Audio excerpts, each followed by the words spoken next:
少帅哥，快点。好，到了，这儿。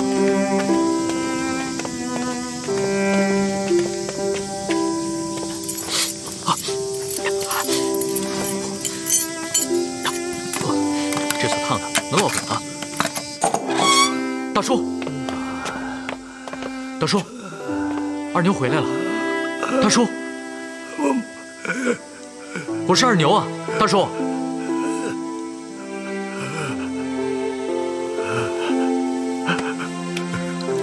二牛啊，我还以为你死在我前头，被人家落刀砍死了呢。大叔，如果不是这位帅哥相救，看得起我，二牛真的赶不回来孝敬您了。嘿，大叔，我叫……废话少说，我都饿死了，渴死了。我现在就去打水，给你烙饼去啊！你这个没良心的兔崽子！我白养你，白教你，白疼你了，你比这个王婆那个贱人还没有良心呢！喂，他就是你养父啊？怎么这么凶啊？哎，先喝口水。好。其实大叔一点都不凶，他呀刀子嘴豆腐心，可疼我了。那他刚才使劲骂的那个王婆到底是谁啊？这话说来可就长了。总之，大叔他吃过很多苦，受过很多累，是天底下难得的大好人。哦，你想咳嗽我呀？是不是啊？哎，来了！哎，帅哥，你跟我进去。嗯，来了，大叔，快起来。来，大叔，快喝点水。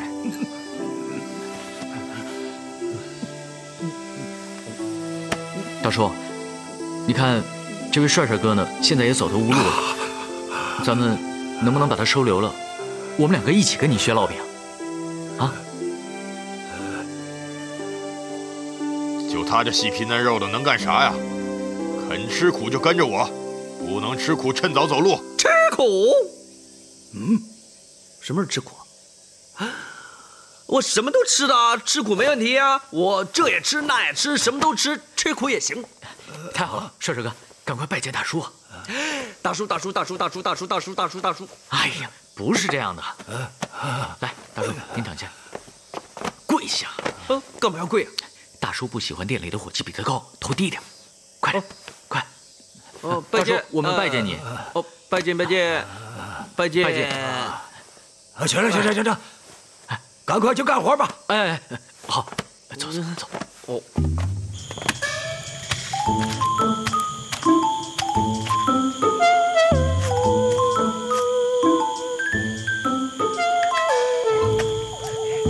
二牛啊，到底还要多久啊？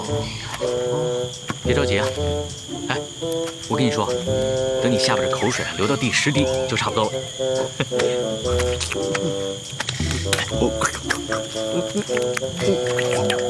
别以为我看不见，你想缺斤短两、偷工减料啊？啊，说，你左手揪下来的饼子，是不是比右手的轻3钱呢？我不信他有这么神，我试一下。不用试了，我跟你说，胡大叔做了这么多年饼，少爷特别准。又中了1钱，这么没数啊！这样把我的老本就赔光了。不是吧你？师傅领进门，修行在个人。你也跟着我吃了7、8年的萝卜干子饭了，怎么还像榆木疙瘩？哎，7窍你只通了6窍，还是1窍不通。你太白还啰嗦啊！嘘，来，我先帮你生把火吧。哎，帅哥，还是我来吧。啊，这俗话说啊，3分手艺7分火候。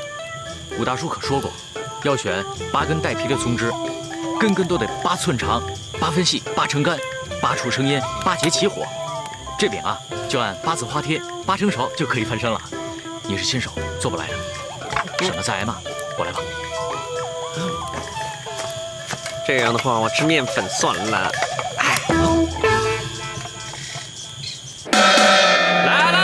吴大天师盖世神功啊！开眼了，开眼了！机会难得，五大天师盖世神功啊！五大天师盖世神功！二牛，快带我去拜见五大天师啊！道叔，饼还没好呢。哎呀，什么饼不饼的？等天师驱魔降灾，去了师傅身上的病根子，还怕你五大师傅吃不到这个饼啊？哎呀，快来背我！哦，快呀！喂，去哪里啊？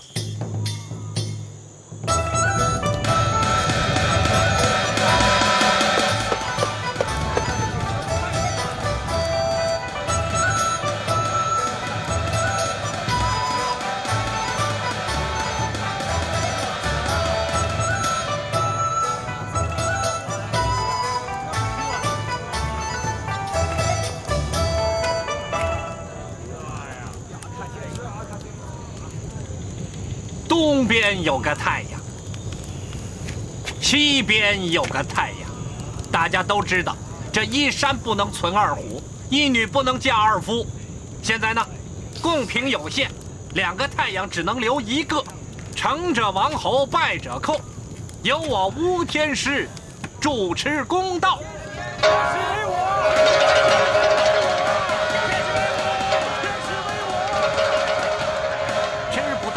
葡萄皮儿，不吃葡萄豆腐葡萄皮儿。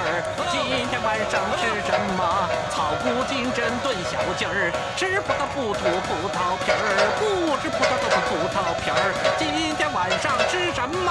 草菇金针炖小鸡儿。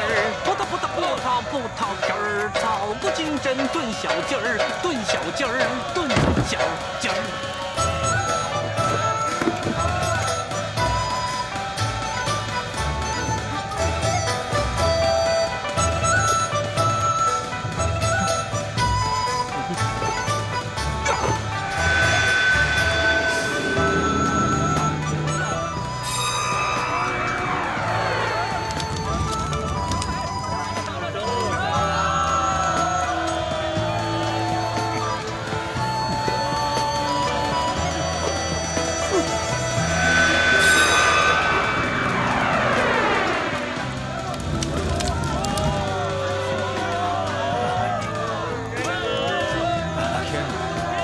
这家伙真神呐！天师法力无边，能不神吗？你们看啊，你们看呐，咱们太阳灶多厉害呀！啊，多厉害呀！歌唱的不错，琵琶弹的也不错，但是归根结底呢，就是个跳大神的骗子啊！很了不起吗？我不觉得。胡说！你上去试试。我爸我扭扭屁股还行啊，让我去唱曲儿，我上山歌就勉为其难了。那就闭嘴！道叔，片刻功夫就能起火，真神了！哎，要是我们也有这个，那烙饼就更快了。啊，这话要是给天师听见了，知道你亵渎神灵，非把你扔到天上受死不可。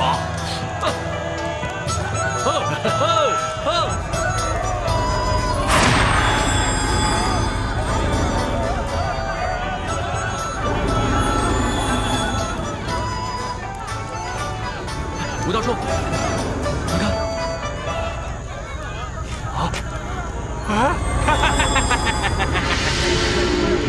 上苍开眼啦！大家不要怕，这是我一片赤诚感动天地，大家还不赶紧跪下，叩谢天恩！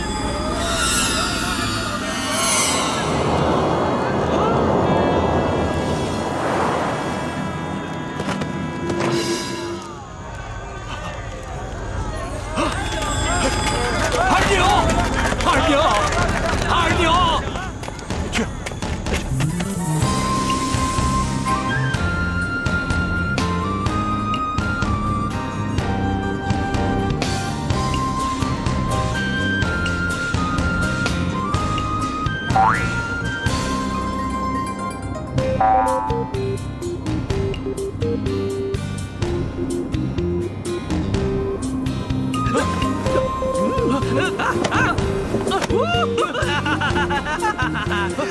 志哥，耳朵怎么了？你的耳朵怎么变成猪耳朵了？啊？什么？猪！是这样的，我属猪的，属猪的人都这样。帅帅哥，现在我们去哪儿啊？我哪知道啊？我好怕啊！你抱着我，我也不知道啊。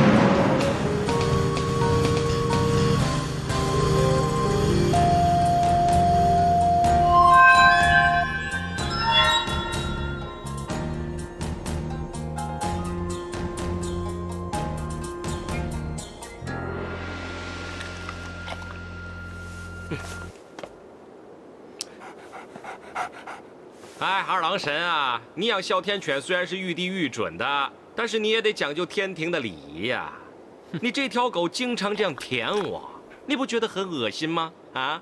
哎，我的狗很通人气的，它舔你是因为最近你老哥在人间走动太多，身上沾了不少人气。那狗都不理你，岂不呜呼哉？你说的轻松啊，迟早我找头臭猪来对付你。哎是，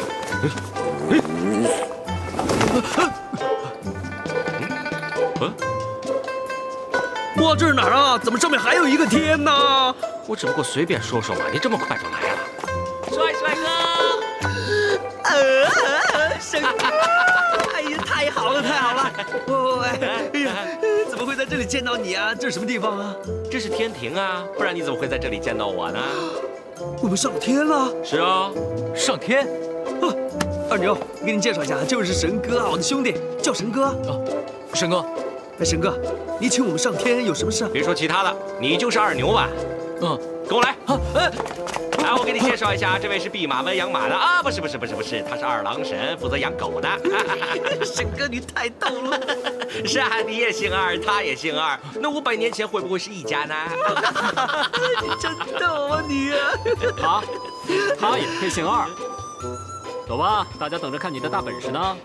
要带我去哪儿啊？帅哥，你陪我一起去吧。好，一起。当然不需要他去，你跟我去就行了。啊，喂，神哥，你叫我上来说没我事，我真的走了。喂，这里是天庭，不要四处乱跑，尤其是看到小妖，千万不要去搭讪。你说什么？因为他们大多都是漂浮在天庭的灵魂，好自为之吧。走。帅哥，让我不动我就不动了。不行，我也去找点事情做。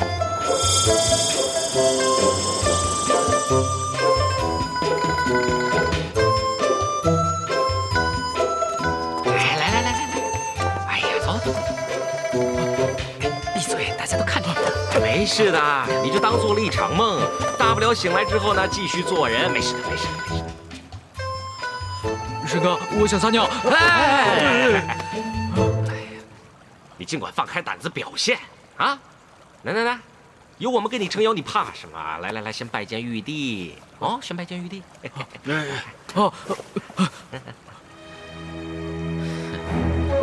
一个人能否干大事情，关键要看他的精气神。此人一路走来，一副猥琐的样子，没有半点精气神。依朕看来，不用事了，打发他回去吧。谢谢玉帝，谢谢玉帝。老君，这就是你说的那个二牛。说你王母，没错，就是他。二牛，你看到了吧？这里摆的就是震天神弓和射日神箭，有劳你了，表演一回拉弓射箭，也让在座的各位神仙都开开眼。我不行的，我一看你弓箭，我就头晕。众位爱卿，这回可不是朕胡说了吧？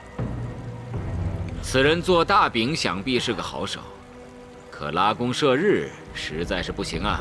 二牛啊，你想让在场的这么多神仙都失望吗？你可知他们有人管钱财，有人断祸福，有人牵姻缘。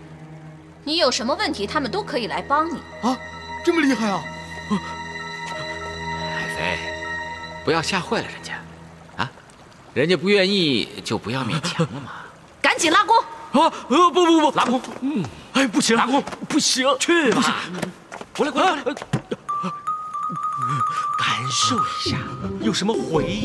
感受一下他的神力，来吧！绝对不行！站住！摸！摸吧，感受一下它的威力。哦，你把它当成小动物一样，你亲它。嘿，你不闹，推出去，斩了！哎，玉帝，二牛只有一个，如果他死了，还有谁能够射日呢？希望玉帝再给他次机会吧。不行，玉帝再给他一次机会吧。也罢，再给他一次机会吧。到底有什么绝招，统统使出来。再失败的话，你们就别怪朕难为情了。哦，知道。喂，做饼啊！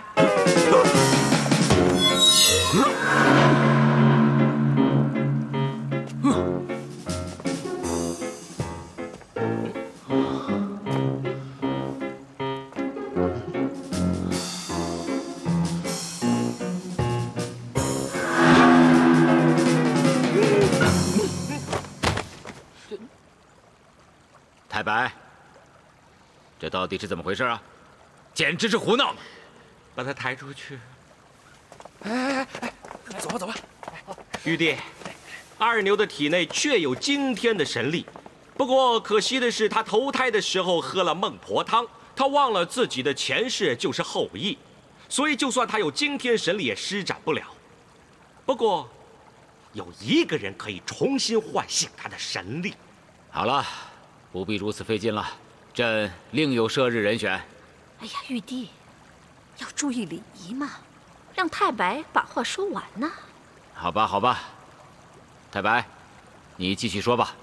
这个人就是嫦娥。嫦娥？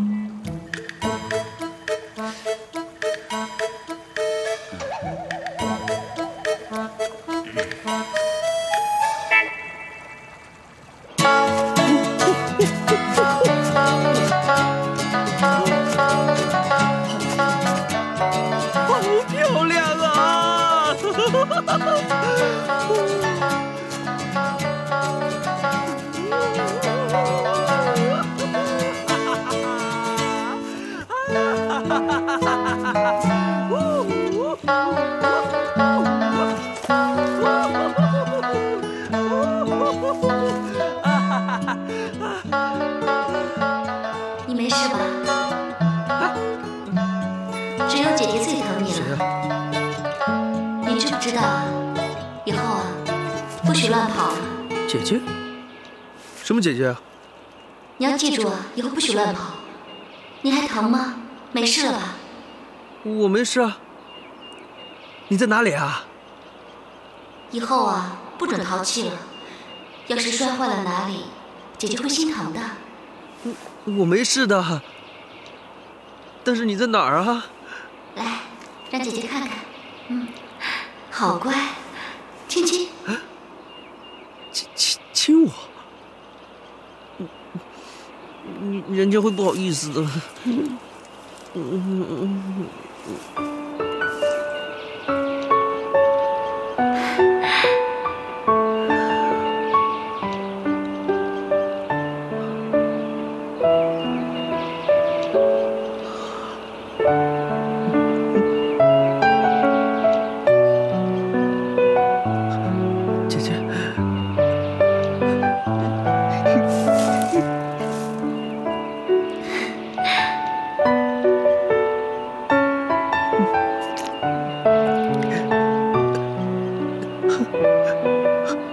天是不是真的可以吻你啊，姐姐？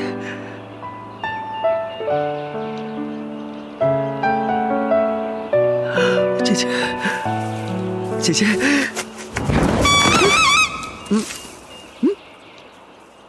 姐姐，姐姐，姐姐你在哪里啊？姐姐，姐姐，姐姐啊，姐姐，姐姐你在哪里？帅哥，你在哪里呀？帅哥，神哥，我叫你不要走，你干嘛坐在这里啊？神哥，神仙姐姐在哪里啊？什么神仙姐姐啊？神哥，你把我变成神仙吧，1天就行。不，1个时辰就行。不，1炷香的时间就可以了。你让我见见神仙姐姐吧。哪里有神仙姐姐啊？要不然你把我变成兔子吧，它又抱又亲，又抱又亲，多爽啊！你把我变成兔子吧，我做兔子不做人了。兔子？你这呆子傻人有傻福，你见了嫦娥了？我明明都快摸到它了，它一下子就不见了。为什么受伤的人总是我呀，神哥？算了吧，要伤害的何止是你这只傻猪啊！别说你这种肉眼凡胎看不到，就算是我修炼了39000年的神仙，也只不过在王母的寿宴上见到她地下的影子，然后就被困在广寒宫了，连玉帝想见她一面也不行。哎，真是的！你太过分了，把一个大美人这样锁起来！你这种神仙简直是垃圾、人渣、卑鄙无耻、下流缺德！你还是大笨狗啊！见鬼了！什么大笨狗啊？这什么地方？你不可以说这些东西了，这些东西不能乱说。你要说回家说，躲在被窝里说。还有啊，快点去南天门那边等我，要不然真的就灰飞烟灭了。等我啊！我现在就把二牛给带过来。真是傻瓜一个，傻瓜！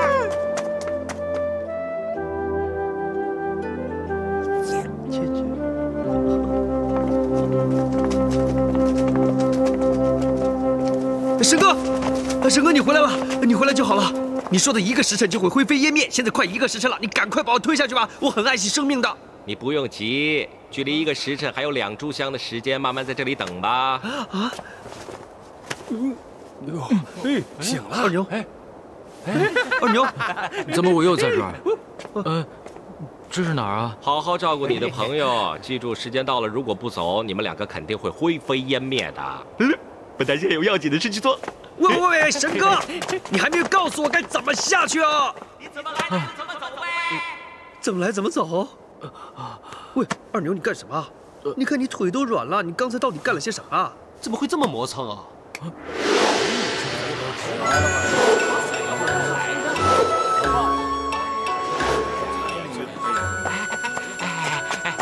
我来晚了，没错过什么吧？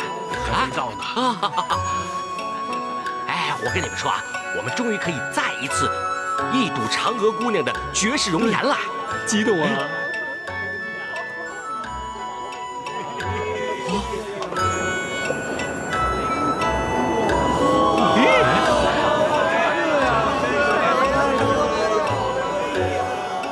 都退下吧。哎，再等等啊，再等一下吧啊，我们不急啊。大胆！你们敢违抗天庭禁令吗？不敢。哎，爱妃，时过境迁，通融一下也未尝不可吧？玉帝也是男人，也请回避吧。朕还是留下吧。玉帝，难道你要将自己颁布的禁令打破吗？这往后，玉帝的禁令还会有人遵守吗？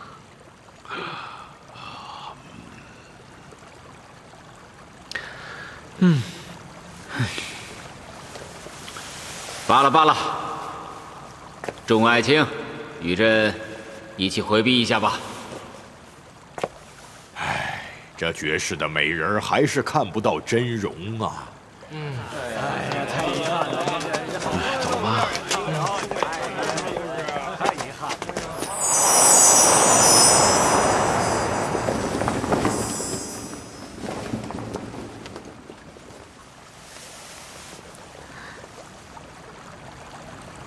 嫦娥，此次把你召来，是有一个任务要交给你。什么任务？如今人间又多了一个太阳，人间百姓苦不堪言，正需要有一位英雄再次拉弓射日。我嫦娥手无缚鸡之力，恐怕不能完成此重任。后羿可以。后羿？你还记得他吗？后羿不是死了吗？难道……虽然已经死了，但他的转世已经被找到了。你的任务就是下凡，嫁给他。你要让我嫁给一个凡夫俗子？他可是射日英雄。不管他是什么，他也是凡夫俗子。我嫦娥要嫁就嫁给当年后羿这样的大英雄。这可关系到凡间万民的福祉，只有你嫦娥才能激起转世后羿的能力，才能完成射日的任务。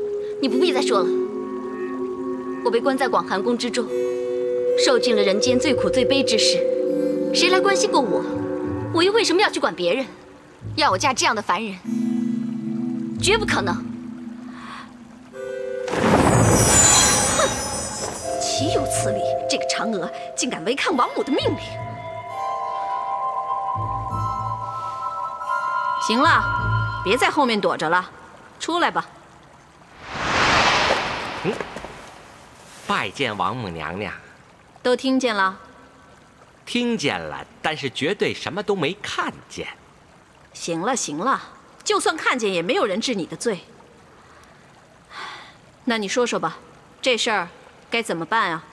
哎，王母娘娘，你不用忧，不用愁。嫦娥今天虽然回绝了，但是臣自有办法可以让她答应。真的？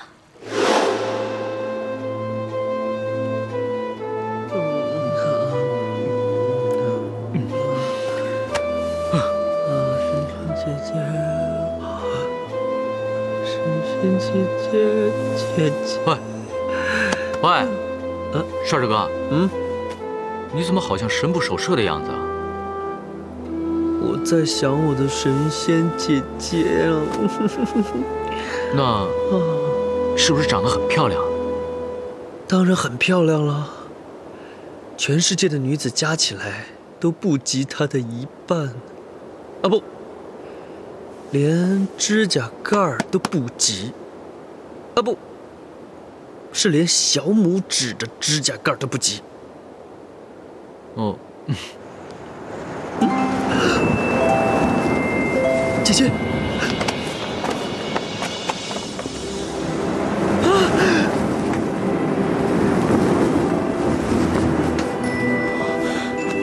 神仙姐姐，你看我在这里啊！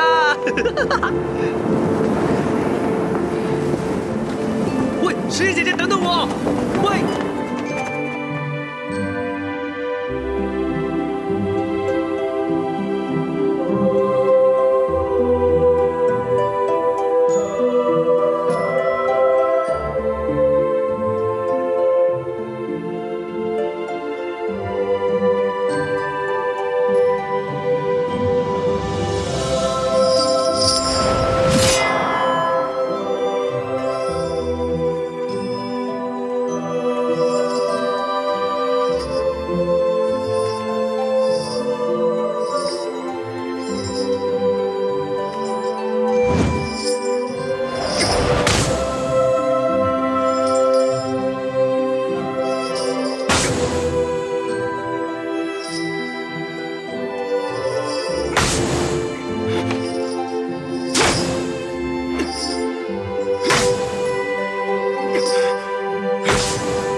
你来干什么？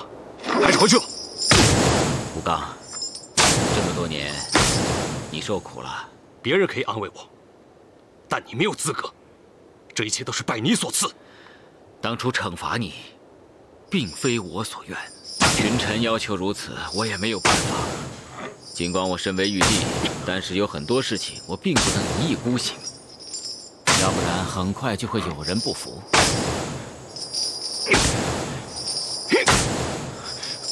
何必如此白费力气？人总得找点事情做。我说，吴刚啊，你如此受苦，朕比谁都清楚。但朕这次来，就是给你一个戴罪立功的机会。遇到麻烦事就来找我，这是一个天大的好机会啊！人间又多了个太阳，此事正是你雪耻的契机啊！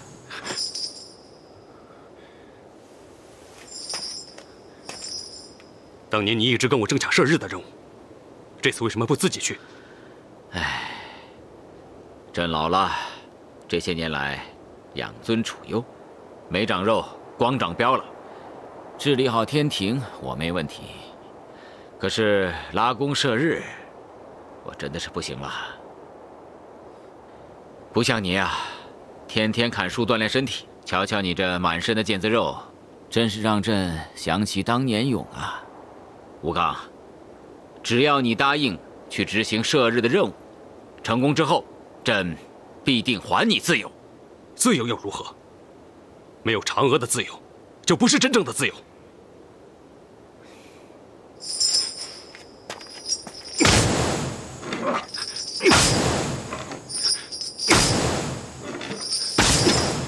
那你想如何？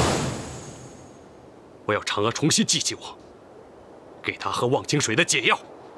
成鬼要喝孟婆汤，成仙要喝忘情水，喝了就喝了，根本就没有解药。既然如此，你走吧。吴刚啊，我劝你再好好想一想，这可是个千载难逢的好机会啊！不要因为一个女人而耽误了你的前程。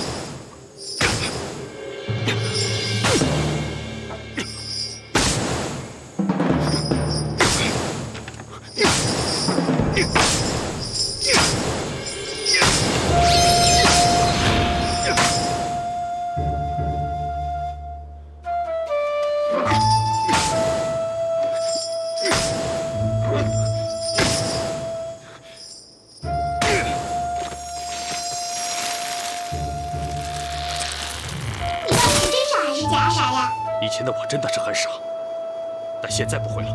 为什么？做人要有毅力。我听说玉帝给了你一次机会，为什么你不答应呢？男子汉顶天立地，我不需要别人施舍。砍了几千年了，你不明白这树砍不断吗？世间万物皆有法门，没有不可能达成的事。跟你说了也是白说。对了，我还听说吴刚你以前是英雄，是天庭的英俊少年，是最受瞩目的大英雄啊！你也想尝尝拥有荣华富贵的感觉吧？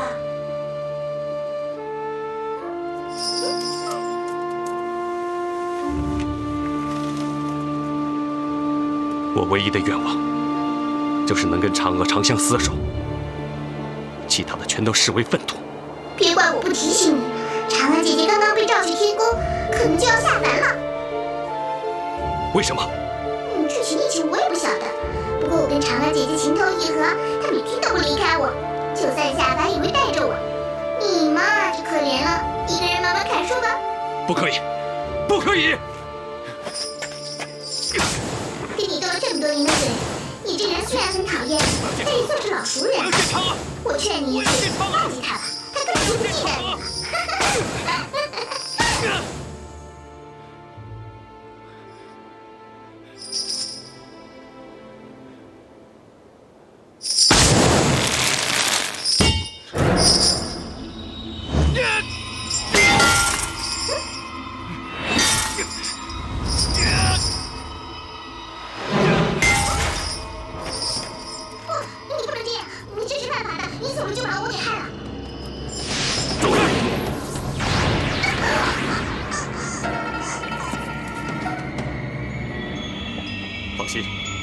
一直假死，1个时辰之后，你就会醒来。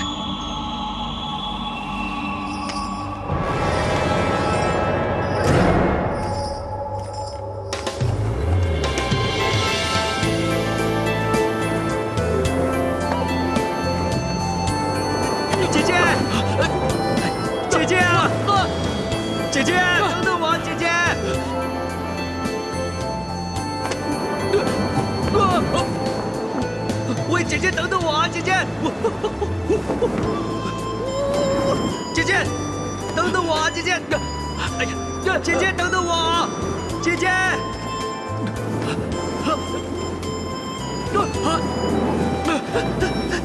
姐姐，姐姐！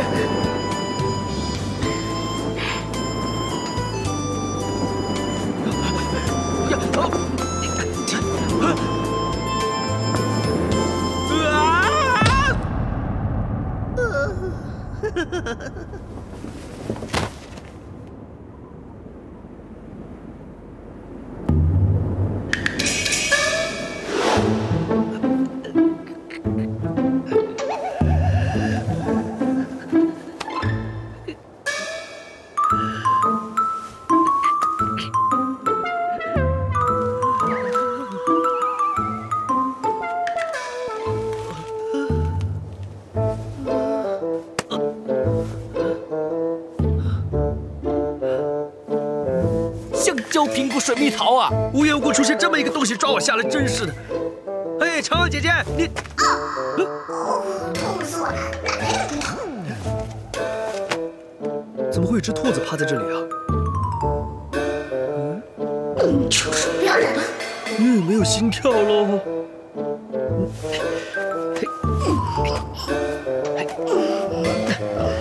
你别死啊！你别死啊！你才死呢，死猪头！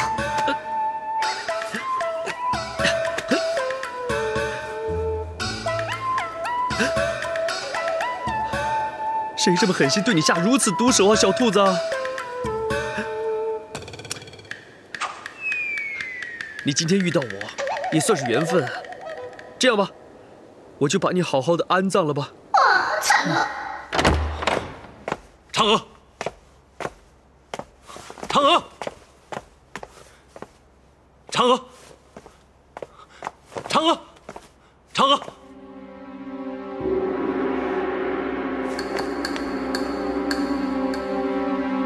日复一日，年复一年，嫦娥每天被困在这个阴冷的地方，不公平，不公平！我一定为你讨回公道，一定为你讨回公道！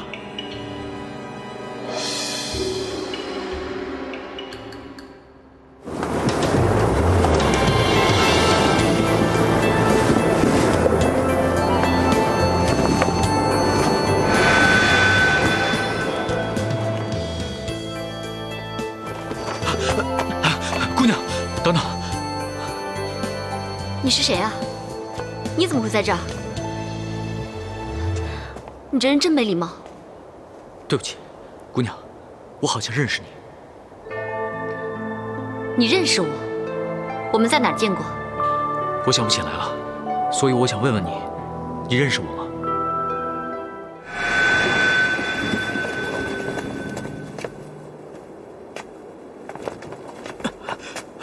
姑娘，等等。你是谁啊？你怎么会在这儿？你这人真没礼貌。对不起，姑娘，我好像认识你。你认识我？我们在哪儿见过？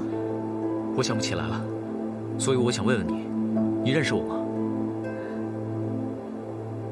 真的不认识。我连你叫什么名字都不知道。我叫二牛，有印象吗？二牛，你是仙是人，是妖是鬼啊？我是人，是个做大饼的。做大饼的？做大饼的凡夫俗子，我怎么会认识？我是嫦娥。哎，等等。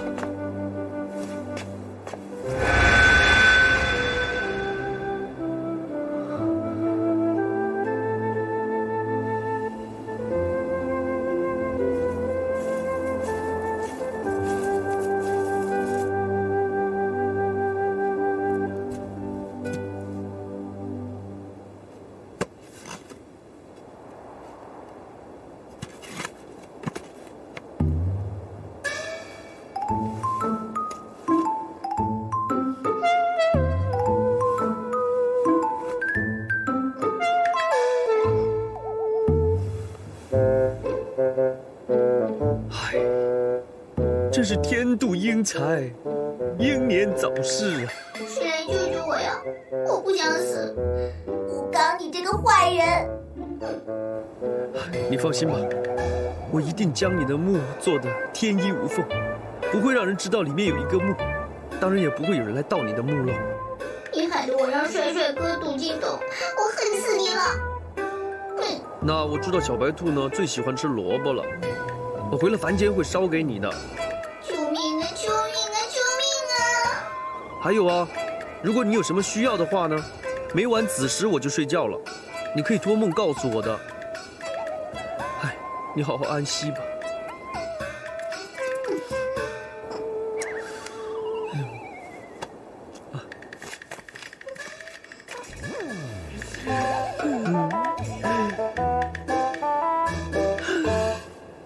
嫦娥姐姐，我来了！哇，二牛，你怎么会突然从上面掉下来了？帅帅哥，你在这干嘛？我刚刚做了一件小事情呢。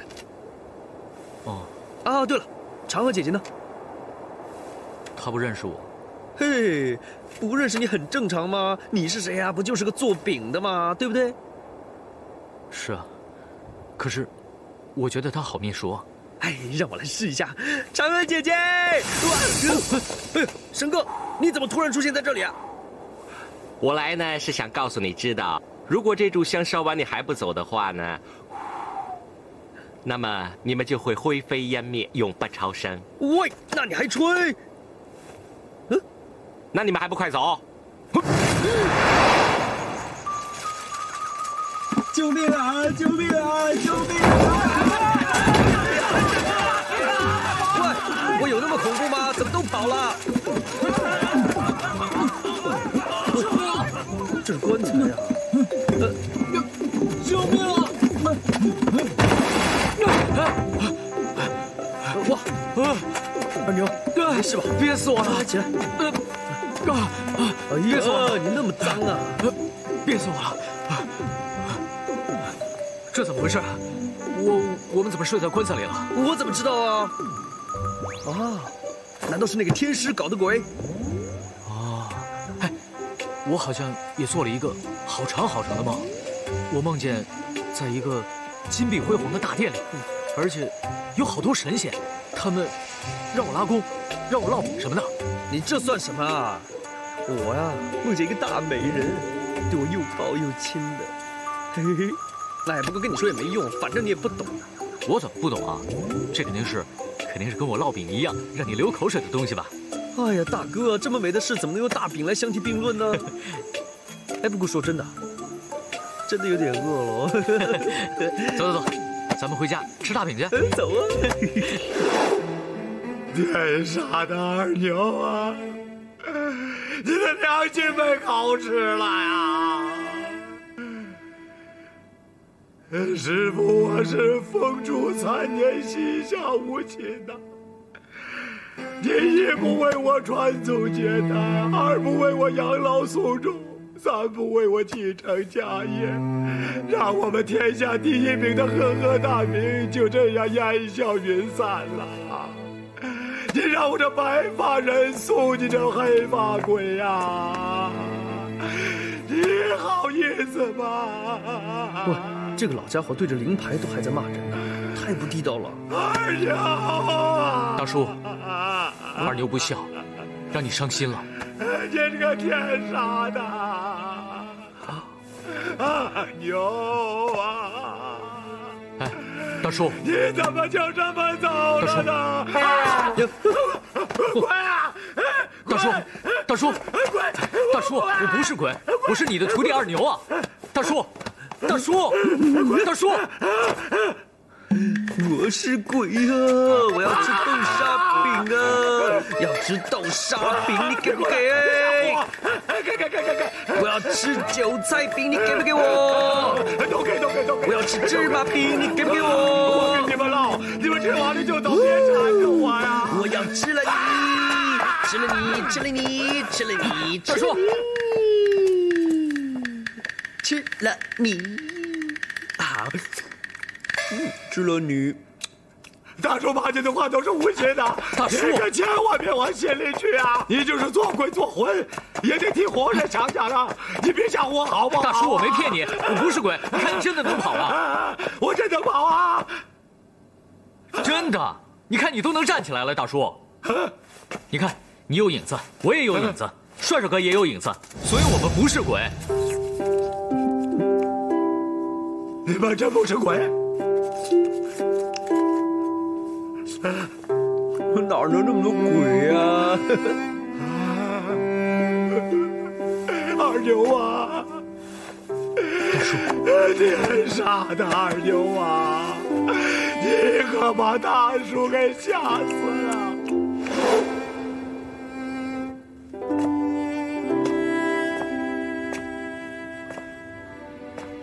嫦娥，嫦娥，你是谁？我是吴刚，吴刚啊！吴刚，我知道了，你就是玉兔经常提起的那个砍树的人。你怎么会在这儿啊？男女有别，请你出去。你看着我，你看着我的眼睛，我们曾经情投意合，曾经海誓山盟，难道你都忘了吗？你胡说！我怎么可能跟你情投意合？嫦娥，你被逼喝了忘情水，以前的一切你都不记得了。不过你放心，你总有一天会想起来的。我不知道你在说什么，我也不认识你，更不可能跟你海誓山盟。在我心里，只有一个男人，只有他才配得上我。那个人就是我呀！不，是后羿。他是天下最伟大的男人，他才是我心中最爱的人。为了他，我被困在这广寒宫中，受尽了孤苦。可是我从来不后悔，因为我知道，总有一天他会回到我身边的，我们会永远在一起。而且我还知道，玉帝他同情我，他怕我孤独，就让后羿的影子来陪我。虽然不能言语，但是我能够感觉得到影子对我的爱，影子对我的关心。影子？就算有影子，也是我的影子，是你对我的思念形成的影子。你胡说，那根本就不是你的影子，你一点都不像，那是后羿的影子。请你出去。嫦娥，出去。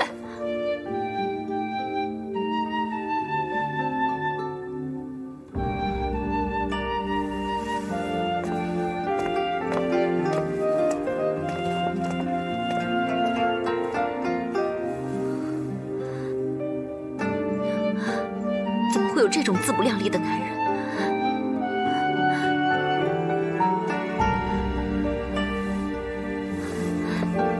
玉兔，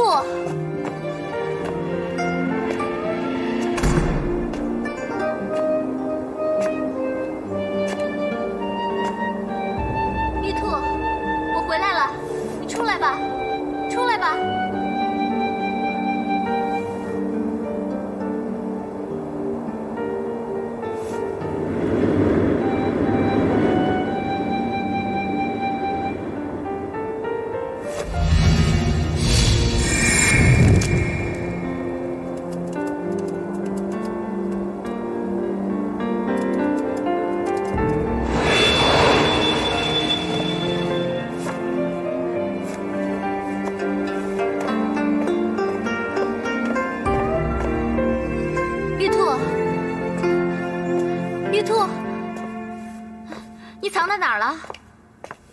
玉兔，嫦娥仙子，你是太白金星啊！我这次是来传圣旨的。太白仙翁啊，难得光临寒舍，有事吗？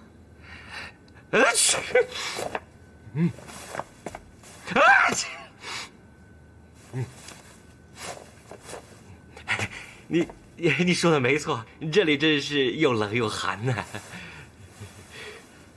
是吗？我怎么没感觉到啊？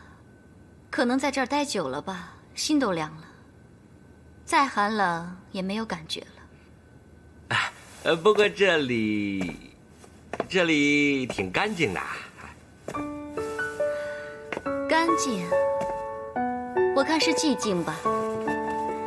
这里寂静得像一潭死水，没有风，没有雨，没有小鸟，也没有花香。这里是被爱情遗忘的角落。哎，不会呀。嫦娥仙子美艳天下皆知，怎么会被爱情遗忘呢？嫦娥姐姐，你要知道啊，天庭的男人……你叫我姐姐，我有那么老吗？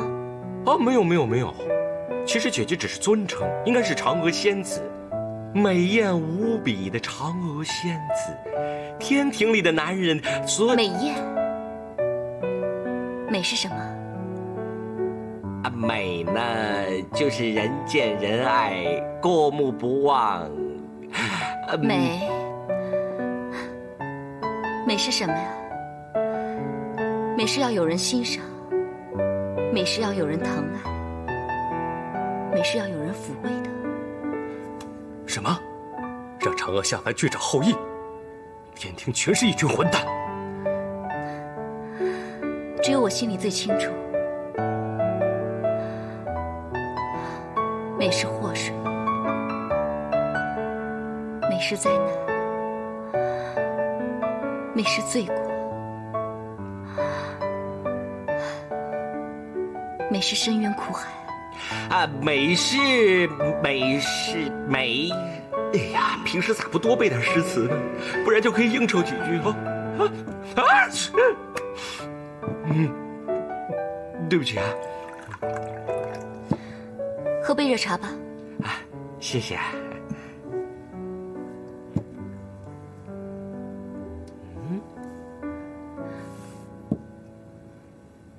如果不嫌弃，可以尝一尝。这是什么饼啊？闲着没事，我自己做的。我给它取名叫月饼。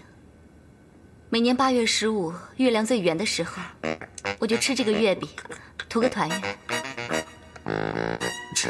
吃死你！有没有搞错？味道怎么样啊？好吃，真的好吃。那就多吃点吧。啊，太白仙翁今日前来，不知有何吩咐啊？哦，对，玉帝有谕，请嫦娥接旨。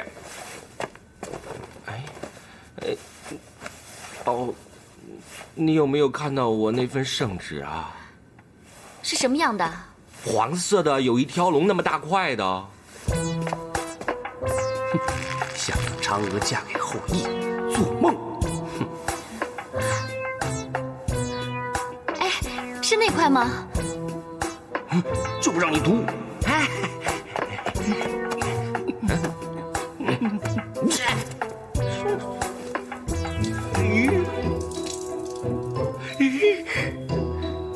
没事吧？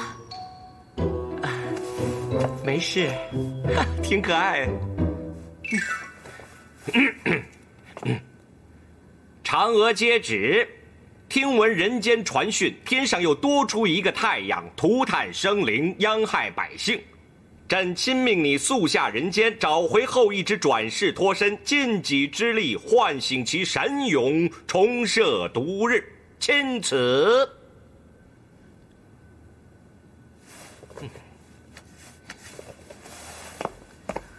不知嫦娥仙子你意下如何啊？关于这件事情，我已经跟王母娘娘说过了，我不会去的。但是这件事呢，关乎万物苍生啊。那当年有10个太阳，后羿就设下9个，使人间重返安好太平。这与我有什么关系？那嫦娥姐姐，你可能不记得啦。其实你和后羿当年也有过一份情。就算你说的是真的，那也是过去的事情了。以前的后羿早已经死了。嫦娥啊，其实呢是这样的，当年的情呢怎么能说了断就了断呢？虽然他确实是后羿的转世，但是你不必说了啊，我不下凡人。说得好。嫦娥仙子，你可以再考虑一下。你们可以去找别人完成这项任务。哎呀，只有你嫦娥才可以完成这个任务，我敢说，只只要你笑一笑，他什么都愿意为你去做。哎，我敢说，你看着他跟他说，你让他向东他不会向西，你让他射太阳他绝对不会射月亮。我只怕没有这么大的魅力。我敢担保，只要你完成了这次任务，你就可以自由出入广寒宫。什么？那这是玉帝说的，南天门的大门永远为你敞开着。玉帝说的，玉帝真的赦免我了吗？当然了，玉帝乃九五之尊，大庭广众之下怎么会说话不算数？我为了让你高兴，我还专门换了一套新衣服，苏州丝绸服，好看吧？那王母说什么了？王母，他说这个你在广寒宫太苦了。他会这么说吗？他也支持玉帝把我扔到这个地方的，什么也没有，什么也看不见，什么也听不见，唯独能听见的，就是凡人的看书声。这些年真是委屈嫦娥仙子了。不过玉帝这次有口谕，只要仙子能够完成这件事，你可以随便出入南天门。你在天庭里面，你爱做什么就做什么。不会是欺骗我吧？玉帝开口乃金科玉律，怎么会有戏言？凡间现在情况如何？凡间要是太平，玉帝也用不着那么操心了。既然是这样，我嫦娥也不会袖手旁观的。嫦娥仙子真是通情达理。什么时候出发？这个我自有安排，你放心好了。好，那就拜托太白哥哥了。那我现在就回去复命，你收拾一下，准备下凡。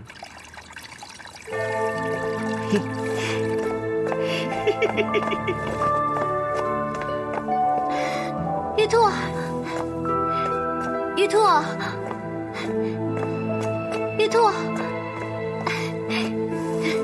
小兔子，我终于等到这一天了，我要自由了，我要自由了！放开我，与你亲近也要堂堂正正，岂能像现在这般？不过，我受不了嘛，我受不了。你怎么了？你怎么会流鼻血呀？最难享受美人恩呐。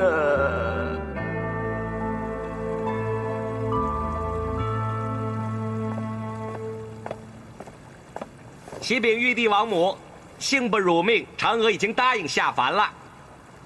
等等，朕什么时候让你找嫦娥了？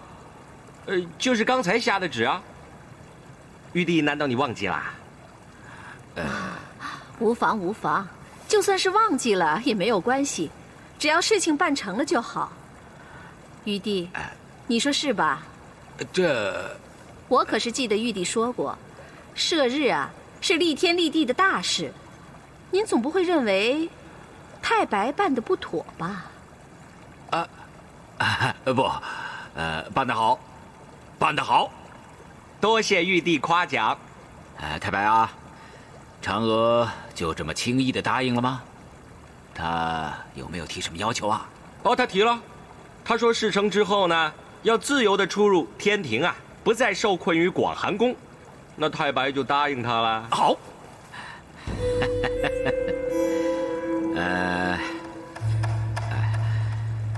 既然事情已经办成了啊，那就这样吧。朕有些不舒服，先去休息了啊。